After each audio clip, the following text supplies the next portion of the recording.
Chief, you and your team have been through a lot the last couple of weeks. It's almost been 2 weeks since this tragedy.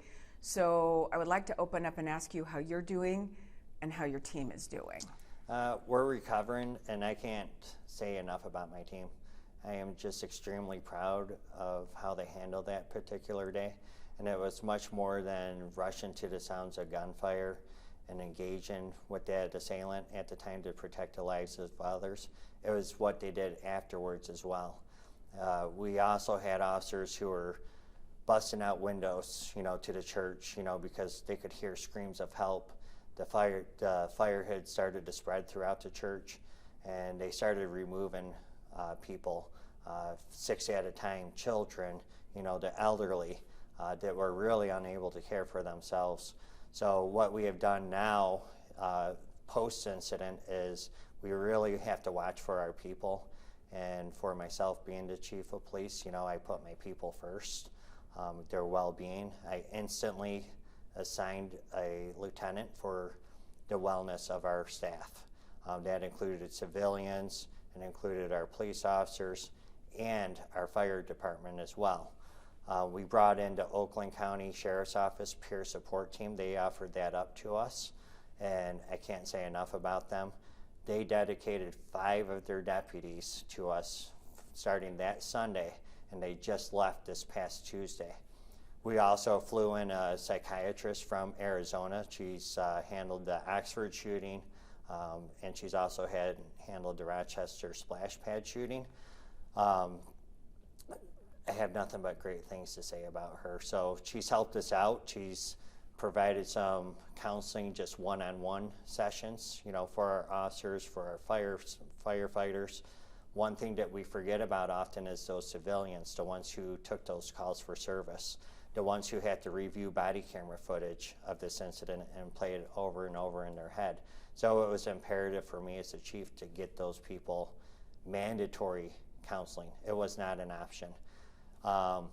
We also wanted to include our first responder support system, our family, because we can't do it without a strong support of our family members. So what we did is we met at Elga Credit Union. They opened up their doors on a weekend, and we had a 7-hour session of critical incident stress debriefing with that counselor. So it's really helped us out. It's gave us some coping mechanisms to deal with, because we're always going to remember this incident. And it doesn't matter if you were at the scene or not. How about those officers who were not at the scene, who could have remorse, for, hey, I could have been there and I could have helped and I could have maybe saved a life. They're still very important, and they play an important role with us moving forward. It's a team atmosphere here, and that's what I strive to keep, is a team atmosphere, and we're all a family, our first responders and township-wide. And together you will move forward and deal with this, it sounds like. So what do you remember about Sunday, September 28th? Well, it was a little bit after 10:25 a.m., and I was actually out of town. I was coincidentally coming back from my cottage, which was about an hour and 20 minutes away. I was towing a boat, to be specific, with my personal vehicle when I received a phone call from my sergeant telling me about this incident that was unfolding. For me personally, I felt, wow, I'm an hour and 20 minutes away, and I need to get there. But I knew that we were in good hands, because I know that we're highly trained, and that my staff is very competent. We trained specifically for this day that we hope would have never have came, and it came in, and we did a great job. I remember about 5 minutes afterwards, I was receiving a lot of texts, one in particular from the Undersheriff Tim Willis from the Oakland County Sheriff's Office, saying, hey, I got you. I've been through this with Oxford. I am willing to help you out in any way that I can, and I am willing to go to the scene and be in your incident command with your crew. I instantly hooked him up with our captain, and he was there for a support team, so I can't thank him enough as well. My first thing is I wanted to put the public at ease, to say, hey, are we sure that the assailant's down? My sergeant did confirm that, so I wanted to make sure that he got out in front of the media to say that there was no threat to the public. And then I knew that the public wanted some answers about what we know so far, so I instantly said that we're going to set up a press conference at 1 p.m. How did your training, and until you got there too, the training of your people and then all this support team, how did that help in this situation? Tremendously. We rely on our training. We are all active assailant training. As a matter of fact, it was a MCOL standard, which is Michigan Commission on Law Enforcement Standards. It was required for all police officers to have active assailant or active shooter training response. And we completed that well in advance, of that deadline. Also, it's important with the training that I said, hey, you know what, we need to train for that day that we hope never comes. So it was important for me as the chief of police to get our elected officials on board as well, because I know that we each have to have a specific role in a response to this. So we were already going out to Lansing a couple years ago to where we heard stories from Aurora, Colorado. We heard stories from incidents in Ohio and what it looks like in the during and the aftermath, and how we get the resources out to the public and for our people as well. So we were prepared that way. We were sending our entire command staff, our sergeants, and our school resource officers to active assailant training conferences down in Oakland County for the past couple of years. So when I say that we are highly trained, I mean that. We were completely prepared. We heard nothing but good things, from the ATF, the FBI, the state police. They said this was a model, of how this incident should happen, and they spoke nothing but good things about our response.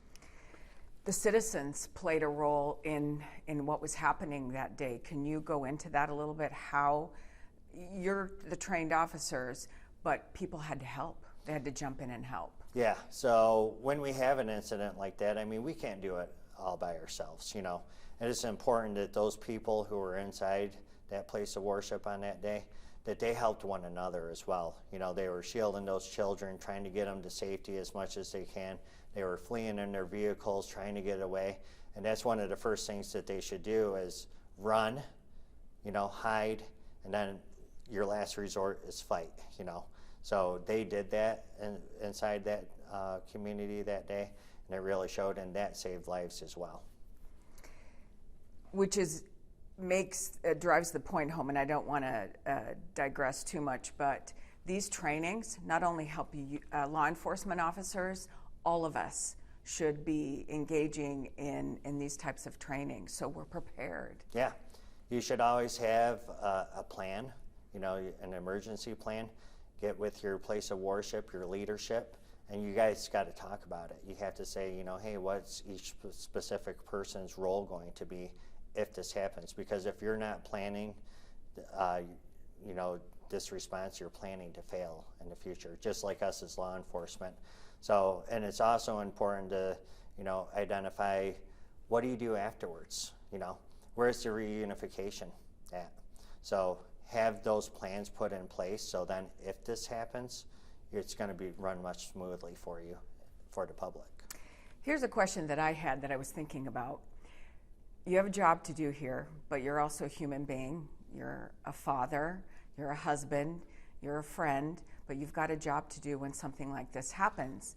So knowing that there was a loss of life that day, but you had a job to do, how was it that you got up in front of that, in front of those cameras, by those microphones, and how do you focus when something like this has happened?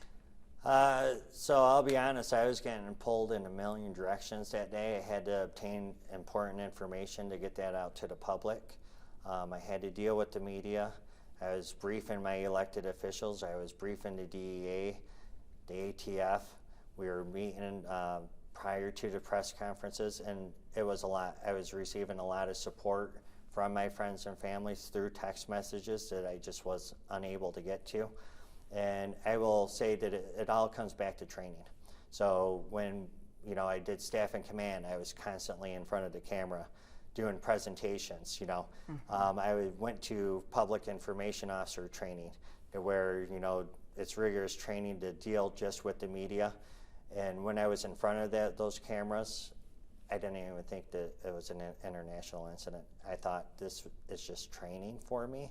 So, you know, it took a lot, you know, once I started to decompress, I think it was Tuesday, you know, it finally set in for me. Being a husband, a father, a friend, you know, I have close people who were at that service, close friends who I communicate weekly with. It hit me, you know, I'm not gonna lie. I've read the cards that the community have provided, and I shed a lot of tears. But, you know, it's okay not to be okay, and it's important to really get those feelings out. I've shed tears with my staff, especially when I addressed the original team that responded on that Sunday morning. The next time that they showed up for work on Wednesday morning at roll call, when I was expressing how proud I am of the initial response, removing people to safety, I lost it. I just cried right in front of them. I cried like a baby. Well, it shows you're human and you're feeling, and it is a way. Yeah. It is okay not to be okay, exactly. and I've heard that before. Yeah. So if we can just for a moment talk about the investigation, how is that going right now? Yeah, so I can't speak a whole lot on the investigation because we did end up turning that over to the FBI. They are still working on that. As far as the officer-involved shooting, that's being handled with the Michigan State Police. I could say that our officer is on paid administrative leave still at this time. He's doing well. He is still, you know, he's up and down. You know, he's thinking about, you know, those events that day. But I have been in constant contact with our officer almost every single day. Like I said, I put my people first. He means a lot to me. But also, you know, there's other people. You know, I have been in contact with some of the victims and shared, you know, my grief with them. And also the assailant's wife as well. I've been in contact with her. She's grieving. I've offered her to come up here. I've offered her counseling services. And even if she just needs a hug, you know, I'm there for her as well. That's amazing because we often, when something like this happens, there is a family behind the person who has done the unthinkable. Yeah, and it's people first. You know, I mean, that's one thing that I always say in this profession is people first. A matter of fact, whenever we get a new police officer that comes on to this police department, I pull them aside and I say, hey, everything that you learn in the police academy, you know, you're trained to be on alert all the time and to, you know, not trust everybody sometimes. And I said, but if you really look at it throughout your career, you will find that 99.9% of the people are actually good people. And it's important to keep that in the back of our minds after such a tragic incident that, you know what, this one incident was evil, but we're not going to let that define Grand Blanc, and we're not going to let that define all people. Hence the saying, Grand Blanc strong, right? Grand Blanc strong, and you know, really, we're stronger because we're better together is another thing that we want to really preach is, you know, this community has really came together. We feel it as far as law enforcement, our fire department feels it, first responders, and it's that togetherness and that unity that we're going to be better together. And I've heard the leaders of the LDS Church speak, and I think what I saw at the high school the other night when I was watching and hearing them speak at other times, it's not almost, it is just so helpful for them, and no words can describe how they're feeling. I think they're so thankful that the community was so supportive. Yeah. I stood at that gate afterwards, you know, because I did have a friend that attends the LDS, and she was actually at that service, her and her husband. And I was waiting for her, but I had so many people after that event, strangers that I've never met before, just saying, hey, I just want a hug, you know, and just hugging us, thanking me and my team for providing the service that we did on that day, and really the service that we provide every single day in this community. I remember hugging a woman who was there that day, and I asked her permission, and she definitely said, yes, I'll take the hug. So Yeah. hugs can do a lot. And we'll take the hugs too. Yeah, all right. Yeah. Yeah, I'll remember that. So what do you want the community to know? It hasn't even been 2 weeks, but almost 2 weeks. What do you want the community to know, perhaps, that hasn't been shared, or anything else you'd like to tell the community after this horrific incident? Yeah, one thing is, I can't promise, that this won't ever happen again. I would never make that promise to the community because I can't keep that. But what I can promise you is that we're going to have a quick response, this police department. You're going to get a highly trained staff that's out there. They're not going to sit back. They're going to go out and protect the public, because that's the oath that we sworn, is to protect and serve. So I do want the public to know that. And as a reminder, is 99.99% of the public are good people. So, and together, if we could build that bond and remain strong, we're going to build back a better, stronger Grand Blanc together. How does your team now, your team, and the community move forward from this? And you just touched on that a little bit. So what are some of the things you're doing to move forward? You're back exercising again, you're bonding with your family. What else? Yeah, so, like I said, I always say that, our number one support system is our family and our community. It's important to take care of yourself. I preach officer wellness all the time. I have allowed our staff to work out on duty since day one that I became the police chief here in Grand Blanc Township. So it's important to take care of yourself, work out, eat right, and reach out to our counseling services. We as the township, for our employees, we're still in contact with Annette Hill, who we brought in from Arizona. She has offered to help us. We also have our human resources who have worked with providers, psychiatrists who are just a phone call away if we ever need them. We're also working with the public. We are in the process of doing a resiliency center, which is probably going to be more than likely through the Genesee Health System or GHS.